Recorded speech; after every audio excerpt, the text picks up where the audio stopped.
চরিত্ররা। লিখেছে আমার মামা অরিন্দম রাম। গরুড়ের ছানারা সব হাসছে কেঁপে কেঁপে। বাটুল ব্রিগেড ফুটবলেতে শট মারছে মেপে। ছোট্ট বিন দৌড়াচ্ছে সপ্ত নদীর পাড়ে। সাবুকে তারা করেছে মস্ত একটা শাড়ি। সিনচানের কাজ নেই করছে চিৎকার। ডোরেমনের নতুন গ্যাজেট শত্রু পগার পার।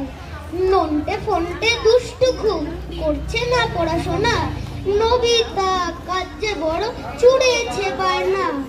টম এন্ড জেরি জীবনটাই খুনসুটিতে ভরা। অগি আর ককরোচদের শুধুই ঝগড়া। কাজ করতে গেলেই ভন্ডুল। মিকি আর মিনি মাউস মজাতে মশগুল। স্কুবি-ডু ভিতু অ্যাডভেঞ্চারে দড়। বাগিরার আশকারাতে মোগলিও দস্যি বড়। কার্টুনের এই চরিত্ররা শিশুদের আপনজন। বেঁচে থাক শৈশব, বেঁচে থাক শিশু।